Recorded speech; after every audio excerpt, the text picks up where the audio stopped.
Welcome everyone. Today we are going to see how to use Tyflow in 3dsmax as far as I is concerned. So Tyflow in I. Specifically Ty diffusion, as we will call it as far as Tyflow Ty diffusion is concerned for this course.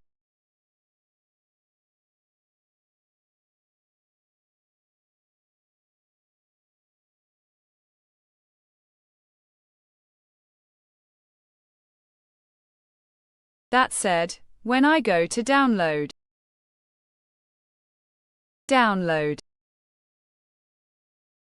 I'm going to accept.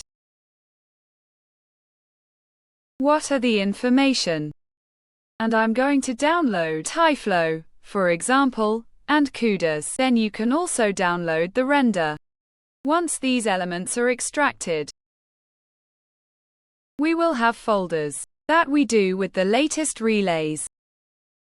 Which are these? E.g. Tyflow CUDA. And this is the real Tyflow. We are going to copy to the folder 3dsmax plugins 2023 and up. As regards the Fusion Ty, why it works from 2023 onwards, we're going to copy idlo.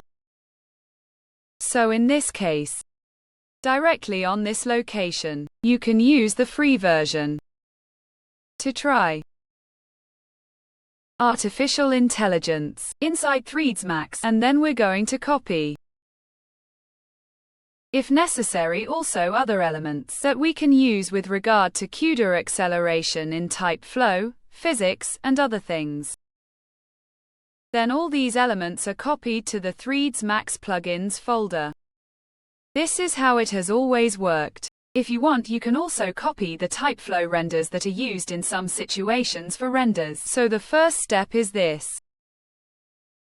Once this is done, we will start 3dsmax with administrator privileges.